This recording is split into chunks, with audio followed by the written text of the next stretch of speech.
కూటమి ప్రభుత్వం మీద మరి ముఖ్యంగా మీ అధికారులు మీకు మ్యాండేట్ ఇచ్చారు. ఎంతో అనుభవం కలిగినట్టు చంద్రబాబు నాయుడు గారు. కానీ ఈ రాష్ట్రంలో 74,000 బెల్ షాపులు ఉన్నాయి. అంటే గిన్నిస్ బుక్లో రికార్డు కూడా స్థాపించవచ్చు. కాబట్టి మీరు ఈ దృష్టిలో పెట్టుకుని మేము కోరేది ప్రతిపక్షంగా మా పాత్ర ప్రజలకి ఆరోగ్యాన్ని కాపాడాలి, మరణాలు జరగకుండా చూడాలి. అది మీ బాధ్యత. ఎవరు వచ్చినా మీ బాధ్యత ఆ విధంగా చేయాలని మీకు మేడం గారు ఆత్రేయపురం మండలం నుంచి మేడం గారు జరుగుతున్న పరిస్థితులను చూసి మీరు కలిసి మధ్యాన్ని అరికట్టాలి. బెల్ట్ షాపులు జగన్మోహన్ రెడ్డి గారి నాయకత్వం, జగన్మోహన్ రెడ్డి గారి నాయకత్వం, జగన్మోహన్ రెడ్డి గారి నాయకత్వం, ఈ ప్రభుత్వం వచ్చిన తర్వాత ఈ మధ్య యొక్క ఆగడాలు ఎక్కువైపోయాయి. ఈ పరిస్థితుల్లో సామాన్య ప్రజలు ఇబ్బంది పడతా ఉన్నారు. ఈరోజు తక్కువ రేటుకి మద్యం ఇస్తామని చెప్పేసి ఆ ప్లేస్లో నకిలీ మద్యాన్ని తరలిస్తూ ఉన్నారు. వీటిని అరికట్టాల్సిన బాధ్యత ప్రత్యేకంగా మీ డిపార్ట్మెంట్ మీద ఉంది. ఈరోజు ప్రభుత్వాలు మారుతూ ఉంటాయి, మంత్రులు ముఖ్యమంత్రులు మారుతూ ఉంటారు, కానీ మీరు 40 to 50 years సర్వీస్లో ఉంటారు. మీరు ఈ సర్వీస్లో ఉన్నప్పుడు మీరు న్యాయం చేస్తేనే సామాన్య ప్రజలకు బట్టగట్టుకుంటారు. ఈరోజు సామాన్యుడు చనిపోతున్నా ఉన్నారు.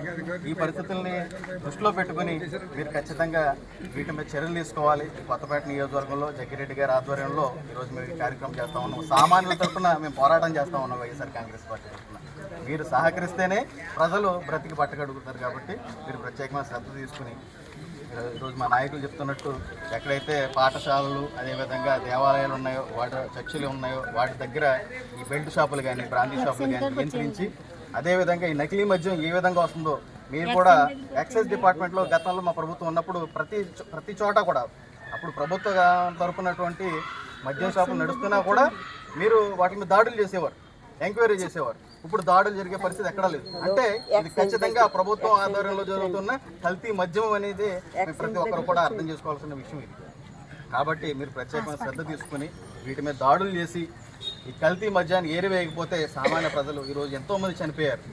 మన కోనసీమలో కూడా ఒక మరణం సంభవించింది. ఈ పరిస్థితులను అరికట్టాలంటే అధికారులుగా మీరు ప్రత్యేకమైన శ్రద్ధ తీసుకుంటేనే అవుతుంది. ప్రభుత్వాలని దృష్టిలో పెట్టుకుని ఈరోజు చంద్రబాబు నాయుడు గారు కానీ లోకేష్ గారు కానీ వారి కన్సర్న్లో మెరిగితే కనుక ప్రజలు చచ్చిపోతూ ఉన్నారు. ఆ పాపం ఈ ప్రభుత్వంతో పాటు మీ డిపార్ట్మెంట్ కూడా తాగకుండా ఉండాలంటే ఖచ్చితంగా వీటి మీద కరెక్ట్ చర్యలు తీసుకోవాలని చెప్పి సందర్భంగా కోరుతున్నాను. చిన్న పిల్లలతో కుటుంబం మహిళ ఎక్కడ ఎదగలరు, ఎక్కడ పెంచగలరు, కుటుంబం పాడైపోతుంది. దాని గురించి మీరు దృష్టిలో పెట్టుకుని అధికారులే దీనికి కారణం అన్నట్టుగా మీరు బాగుంటుందని అందరూ మహిళలందరూ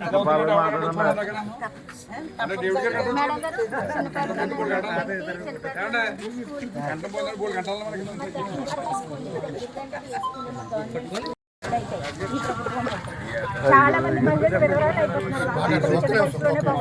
దీనివల్ల కుటుంబ జీవన విధానం అనేది కూడా మొత్తం నాశనం అయిపోతుంది.